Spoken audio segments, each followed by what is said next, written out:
Hi guys, in today's video I am going to show you how you can fix Shopee promotion cannot be redeemed.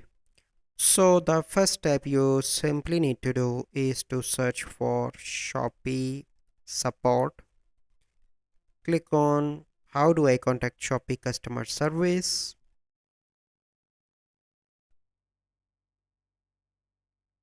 and you need to wait for few seconds here.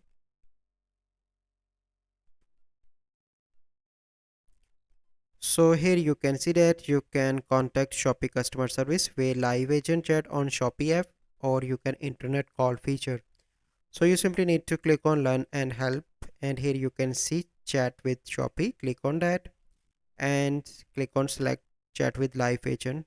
So you need to follow this step to chat with the agent. Here you can see that chat with icon. Click on chat with agent. You can do that in seller center as well. So this is the process by which you can easily contact Shopee customer support and they will help you to solve this issue. So I hope you find this video helpful. If you find this video helpful, must like this video, subscribe to our YouTube channel for future videos. We'll see you in the next video. Thank you. Have a good day.